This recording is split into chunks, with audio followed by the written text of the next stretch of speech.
আমি হাফিজুর রহমান চিন্তা করে দেখলাম, আমার বাবার নাম নাই, কেউ জানে না আমার বাড়ি কই, আমার মা কেমন, বাবা কেমন।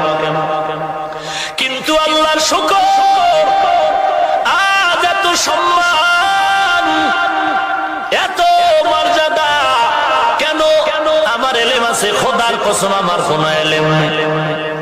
আমার কণ্ঠ না রে বাবা, এই জমিনে কত গানের শিল্পীর কণ্ঠ আমার থেকে ভালো, কিন্তু এত সম্মান নাই। আমি হাফিজুর রহমান কেন এত সম্মান পেয়েছি?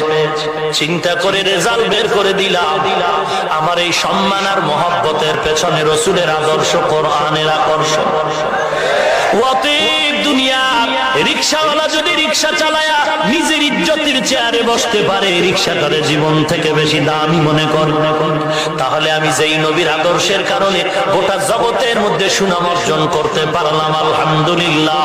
কোরআনের কারণে, নবীর আদর্শের কারণে আল্লাহ এত সম্মান আমাকে দান করেছেন, আমার রিজিকের ফয়সালা করেছেন। তাহলে আমি কেন আমার জীবন থেকে আমার নবী